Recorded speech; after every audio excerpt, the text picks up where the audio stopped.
and welcome to Upload, the show where we take our collective consciousness and upload it to your mind.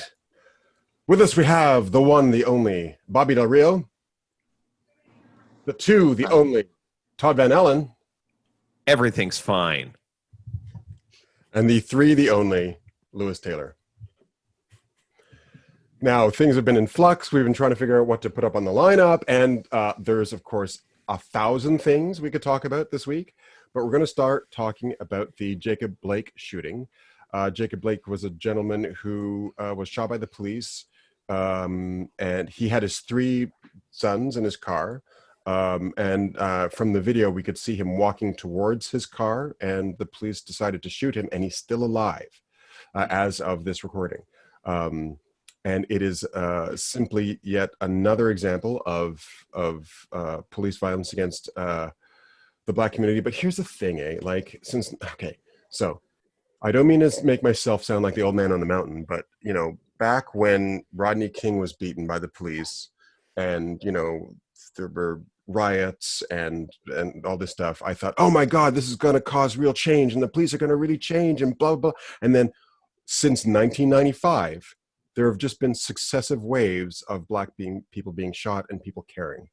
And that's just, it's like, I hate to say this, but Jacob Blake is just yet another of a long list of people of color who are going to be shot until the next person gets killed by the police that we care about. I think there's, okay, if you look at the Watts riots and the riots in the 60s, they were caused in part by similar actions by the police, by police shootings. Also, we should add that he was trying to break up a fight between 2 women I didn't know before that. he was shot. Yeah. So I think there was, what this is tying into is which it has done historically, it ties into the conservative rant of Black violence, which must be countered by stalwart citizens because Black savagery must be oppressed. And you see that with this wingnut that came out and shot and killed 2 protesters. Yeah.